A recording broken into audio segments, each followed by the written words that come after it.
Eh bien, bonjour à tous, Nicolas Roman du site guitarsplit99.com. Bienvenue dans cette nouvelle vidéo. Nous allons travailler sur le premier solo de la chanson du groupe Pink Floyd, Comfortably Numb. Donc j'avais fait le solo principal il y a quelques années, et là comme j'ai eu de la demande, je me suis dit pourquoi pas faire le premier, et ce sera la petite vidéo donc, du mois de juillet 2016, histoire de bien commencer les vacances. Donc donc c'est un solo, il n'est pas super technique, mais c'est vrai qu'il peut quand même réserver des surprises, notamment au niveau du feeling, au niveau des bends, au niveau de l'utilisation du vibrato, et au niveau du son. Alors le son, comment j'ai fait pour avoir le son dans ma vidéo, dans la cover? En fait, j'ai utilisé mon désormais fidèle Eleven Rack, que j'ai depuis longtemps maintenant, et au niveau des réglages, j'ai utilisé évidemment de la saturation. Alors n'importe quel type de saturation peut le faire, du moment qu'elle soit quand même assez prononcée, pas mal de distorsion donc.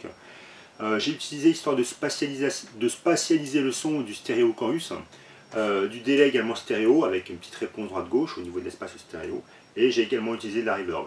Donc méfiez-vous aussi, la mise en place n'est pas forcément évidente, la mise en place rythmique. Voilà, et comme d'habitude, n'hésitez pas à télécharger sur mon site la partition que je mets à disposition, la tablature. Voilà, elle ne fait qu'une seule page, mais elle est quand même bien remplie. Et ça vous aidera notamment au niveau mise en place pour pouvoir attaquer tout ça. Voilà, écoutez, on va rentrer dans le vif du sujet tout de suite. C'est parti. Alors, attaquons avec la première phrase.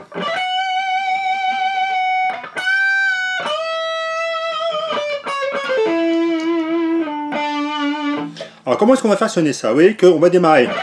On va avoir trois notes qui vont s'enchaîner assez rapidement. Alors, là je suis avec l'annulaire à la case 15, l'index à la case 12, donc case 15 sur l'accord de Si, case 12 sur l'accord de Mi aigu, et on va terminer ça avec la case 14 sur l'accord de Mi aigu que je vais prendre avec le majeur. Et pour pouvoir enchaîner ça assez vite avec la main droite, vous voyez qu'en fait je fais simplement un mouvement descendant avec le médiator, un mini sweep, ce que je pourrais dire, donc uniquement sur les deux cordes aiguës, avec un mouvement descendant, de cette façon là. Donc si je ralentis un petit peu ce mouvement-là, ça fera ça. Ouais, un coup en bas sur la case 15, un coup en bas sur la case 12, et on va remonter sur la case 14. Sachant que c'est cette case 14 qui doit tomber sur le temps en ce qui concerne la mise en place. D'accord? Je recommence. Donc cette note-là, vous la laissez traîner. Ensuite, si vous voulez sonner comme l'original, vous pouvez rajouter un petit coup de médiator. Moi, je passe vers le haut. C'est ce qu'on appelle une ghost note, avec un son qui va être étouffé. Excusez-moi, j'ai encore un petit peu la crème. Donc, avec un son qui va être étouffé. D'accord, je recommence. Le petit son étouffé. Et on va rebender d'un demi-ton. Notre case 14. On relâche le bend. On va récupérer en 15. Donc je le fais avec 3 doigts de façon à avoir suffisamment de force, un bend de 1 ton cette fois-ci. Je recommence.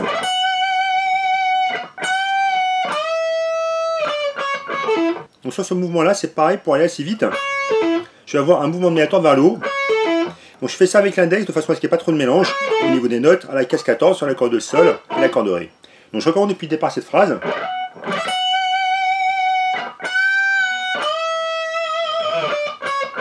D'accord, et je termine. Coup de médiator vers le haut. Et vous allez pouvoir terminer ça avec un slide. On va arriver jusqu'à la case 12. Je refais ça donc depuis le début.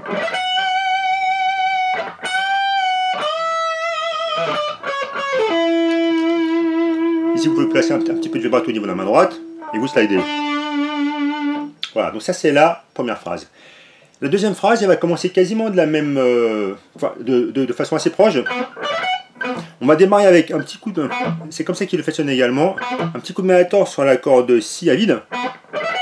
Donc le même effet d'accélération au début. Et là, ça va être un petit peu différent. Là, on va attaquer directement sur le bend de 1 demi-ton, la case 14. Sur le bend dans 15. Et ensuite, on va avoir toute une montée qui va s'arrêter jusqu'à la case 12. Donc qui va sonner comme ceci.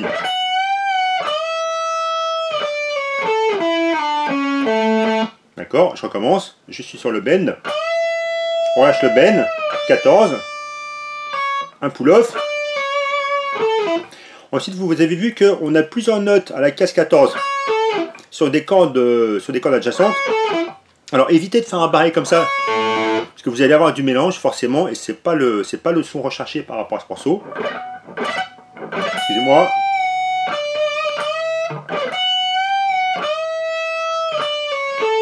Le but du jeu, c'est d'avoir des notes qui soient bien détachées les unes des autres. C'est pour ça que je vais vraiment utiliser un doigt à chaque fois. Un doigt par corde. Donc, je recommence. Ensuite, on va slider ici en 12. D'accord. Ensuite, case 11. Deux attaques sur la case 12 de la corde là.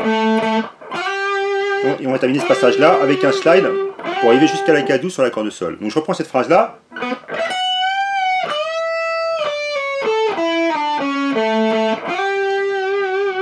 Encore une fois doucement.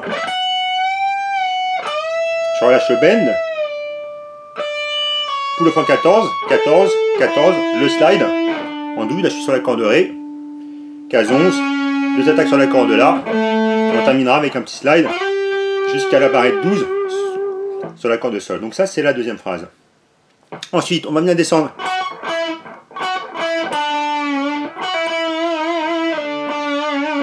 Donc je refais ce passage là.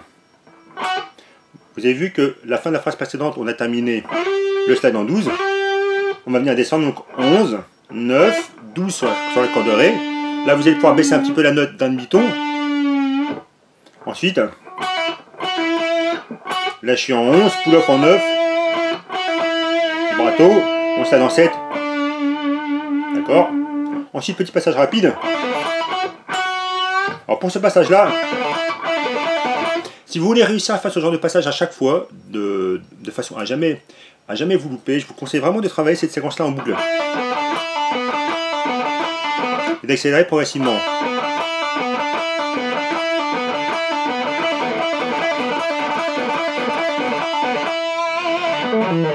On va nous voir. Comment est-ce que je fais ça? Donc là je suis avec, on est avec l'annulaire sur la case 7, sur la case 9 pardon, de la corde sol. Donc là j'attaque un coup de main vers le bas.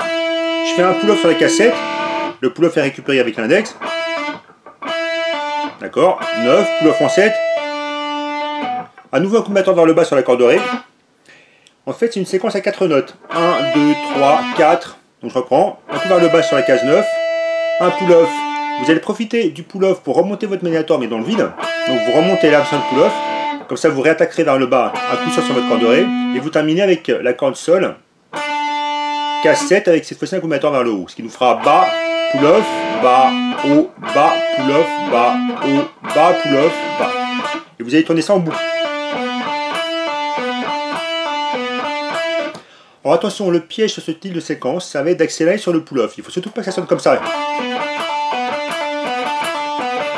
Vous voyez, là au niveau du rythme, ça fait 1, 2, 3, 4, 1, 2, 3, 4, 1, 2, 3, 4.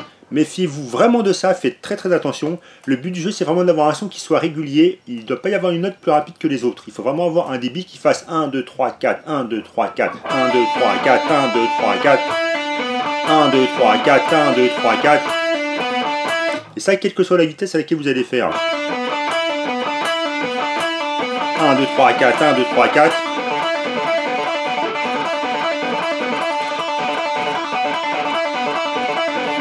Vous voyez, 1, 2, 3, 4, 1, 2, 3. Donc tout au niveau de médiator, bas, bas, haut, bas, bas, haut, bas. D'accord. Donc une fois que vous avez bien travaillé ça, vous serez sûr qu'à chaque fois que vous aurez besoin de faire ce passage-là, vous n'aurez pas de problème, vous pourrez l'enchaîner nickel. Donc je reprends à partir de là. Ensuite vous allez donc monter à la case 11, un bend, un demi-tour, pour récupérer le son de la case 12. Alors surtout, n'hésitez pas à cibler, c'est-à-dire à entendre le son des notes que vous voulez cibler, de façon à faire des bends qui soient justes. D'accord. Un demi-ton, case 12. D'accord. Ensuite, alors, que je me rappelle un petit peu donc la phrase après, à nouveau notre petit corde si à vide. Notre petite corde de si à vide. Ok, c'est ça. D'accord, donc même type d'enchaînement avec les deux coups vers le bas qu'on a vu tout à l'heure, sauf que là on va pas s'arrêter sur la case 14. On va faire, ça fait 15, 12 et 15. Ensuite, on va avoir un enchaînement de triolet, 1, 2, 3, 1. 1, 2, 3, 1, 2, 3, 1. Donc là, une fois qu'on arrive sur la case 15 avec notre petit passage rapide, on va avoir un pull-off, cette fois-ci sur la la barrette, enfin sur la case 14. Donc là, on est sur l'accord de mi aigu. Hein. Pull-off en 14. On va rattaquer en 12. 15 sur l'accord de Si. Pull-off en 12. Ensuite 12 sur l'accord de Sol et 12 sur l'accord de Ré. Je refais ce passage-là. Là, c'est pareil, vous avez vu que j'ai changé de doigt et j'évite surtout de faire ça. Parce que sinon, le son il va se mélanger et c'est vraiment pas ce qu'on recherche par rapport à ce solo. On peut passer du vibrato. On terminera à 10. On slide en 9. Et là, qu'est-ce que j'ai fait? Je me suis décalé en 7 rapidement. Je suis du slide en 9. Donc avec uniquement une attaque de Ménator. Je suis revenu en 7. Et donc la fin.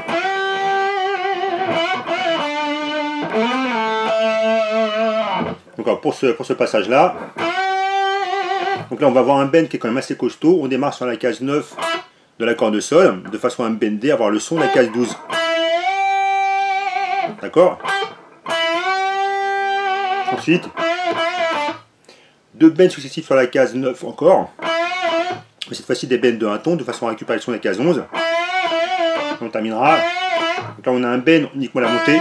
Et le second bend, on doit faire entendre la montée et la redescente. D'accord? Bend, montée, montée et descente. Je refais. On terminera en 7. Et la fin. Même chose, on va slider en 9 pour revenir en 7. Bah écoutez, j'espère que je ne serai pas allé trop vite pour vous expliquer tout ça. Donc rappelez-vous, travaillez bien la mise en place. N'hésitez pas à travailler d'abord par-dessus l'album, de façon à être bien calé au niveau du rythme, que chacune de vos notes soit vraiment collée à la musique originale. Et dès que vous l'avez bien, bah, vous pouvez vous récupérer un backtrack de façon à la jouer par-dessus. Voilà, bah, il me reste à vous souhaiter bon travail encore une fois. Donc n'hésitez pas à lâcher un commentaire, soit sur ma chaîne YouTube, soit sur mon site, puisque maintenant de toute façon chacune de mes vidéos sur mon site peuvent être commentées. Donc lâchez-vous au niveau des commentaires, ça me fait toujours plaisir. Hein. Et bah, il me reste à vous souhaiter donc comme d'habitude un bon travail. Et éclatez-vous bien. Bye bye.